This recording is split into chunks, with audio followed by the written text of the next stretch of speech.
नमस्कार दोस्तों, कैसे हैं आप सब? उम्मीद है बहुत अच्छे से होंगे।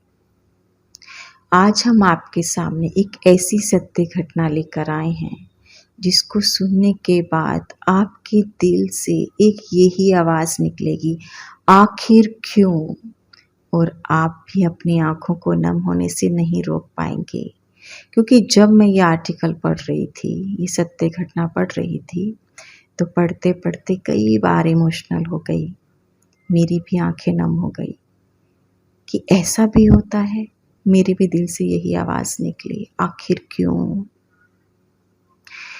जिस समाज में, जिस भारतवर्ष में हम रहते हैं, वहाँ पर माता-पिता को भगवान का दर्जा दिया गया है। लेकिन आज की भावी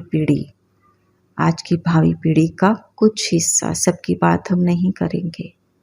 वो अपने सपनों को पूरा करने के लिए अपनों से ही नाता तोड़ रही है, जो कि बिल्कुल गलत है। ऐसा नहीं करना चाहिए। अपने सपनों को पूरा करने के लिए अपनों का होना भी बहुत ज़रूरी है। सपने भी तभी अच्छे लगते हैं जब अपने साथ में होते हैं। अपनी लग्ज़री लाइफ को जीने के लिए हम अपने माता-पिता की लाइफ भी दाँव पे लगा सकते हैं। बहुत शर्मसार वाली बात है ये। तो आइए जानते हैं कैसे एक पिता ने आज की भावी पीढ़ी को शर्मसार करके कटघरे में खड़ा कर दिया है। लखनऊ के एक उच्च वर्गीय बूढ़े पिता ने अपने पुत्रों के नाम एक चिट्ठी लिखकर खुद को गोली मार ली। चिट्ठी क्यों लिखी और उसमें ऐसा क्या लिखा था, यह जानने से पहले संक्षेप में चिट्ठी लिखने की पृष्ठभूमि जान लेना बहुत ज़रूरी है। पिता सेना के कर्नल के पद से रिटायर हुए। वह लखनऊ के एक पॉश कॉलोनी में अपनी पत्नी के साथ रहते थे। उनके 2 बेटे थे जो अमेरिका में रहते थे। यहाँ ये बताने की ज़रूरत नहीं है कि माता पिता ने अपने लाडलों को पालने में कोई कोर कसर छोड़ी हो। बच्चे सफलता की सीढ़ियाँ चढ़ते गए, पढ़ लिख कर इतने योग्य हो गए कि दुनिया की सबसे नामी गिरामी कॉर्पोरेट कंपनी में उनको नौकरी मिल गई। संयोग से दोनों भाई एक ही देश में लेकिन अलग अलग अपने परिवार के साथ रहते थे। एक दिन अचानक पिता ने रुआंसी गले से बेटों को खबर दी, बेटे, तुम्हारी माँ अब इस दुनिया में नहीं रही। पिता अपनी पत्नी की मिट्टी के साथ बेटों के आने का इंतज़ार करते रहे। एक दिन बाद छोटा बेटा आया, जिसका घर का नाम चिंटू था। पिता ने पूछा, चिंटू, मुन्ना क्यों नहीं आया? मुन्ना यानी बड़ा बेटा। पिता ने कहा, चलो उसे फ़ोन लगाओ, पहली उड़ान से यहाँ पर पहुँच जाए। धर्मानुसार बड़े बेटे का आना सोच व्रत फौजी ने जैसे जिद सी पकड़ ली थी। छोटे बेटे के मुंह से अचानक एक सच निकल पड़ा। उसने पिता से कहा कि मुन्ना भैया ने कहा है कि माँ की मौत में तुम चले जाओ। पिताजी मरेंगे तो मैं चला जाऊंगा। कर्नल साहब यानी कि बेटों के पिता कमरे के अंदर चले गए।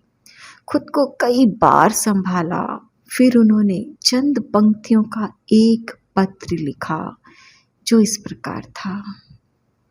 मेरे प्रिय बेटों, मैंने और तुम्हारी माँ ने बहुत सारे अरमानों के साथ तुम लोगों को पाला पोसा, दुनिया के सारे सुख दिए, देश दुनिया की बेहतरीन जगहों से शिक्षा दिलवाई।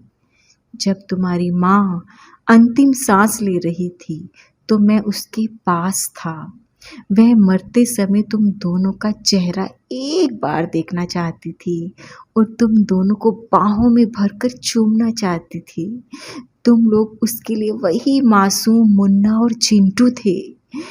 उसकी मौत के बाद उसकी लाश के पास तुम लोगों का इंतज़ार करने के लिए मैं था। मेरा मन कर रहा था कि काश तुम लोग मुझे ढांढस बंधाने के लिए मेरे पास होते। मेरी मौत के बाद मेरी लाश के पास तुम लोगों का इंतज़ार करने के लिए कोई नहीं होगा। सबसे बड़ी बात यह है कि मैं नहीं चाहता कि मेरी लाश निपटाने के लिए तुम्हारे बड़े भाई को आना पड़े। इसलिए सबसे अच्छा यह है कि अपनी माँ के साथ मुझे भी निपटा कर चले जाओ। मुझे जीने का कोई हक नहीं, क्योंकि जिस समाज ने मुझे जीवन भर धन के साथ सम्मान भी दिया, मैंने समाज को असभ्य नागरिक दिए। हाँ, अच्छा रहा कि हम अमेरिका जाकर नहीं बसे, नहीं तो सच्चाई दब जाती। मेरी अंतिम इच्छा है कि मेरी मेडल तथा फोटो बटालियन को लौटाए जाएं तथा घर का सारा पैसा नौकरों में बांट दिया जाए। जमा पूंजी आदि व्रत सेवा केंद्र तथा आदि सैनिक कल्याण को दे दी जाए। तुम्हारा अभागा पिता।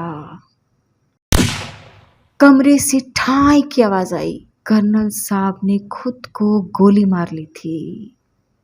ये क्यों हुआ, किस कारण हुआ, कौन दोषी है कौन नहीं, मुझे इसके बारे में कुछ नहीं कहना। मैं बस इतना जानती हूँ, यह कहानी पूरी तरह से सत्य है, सत्य घटना पर आधारित है, बिल्कुल भी काल्पनिक नहीं है। बहुत ही संवेदनशील विषय है, विचार जरूर कीजिएगा।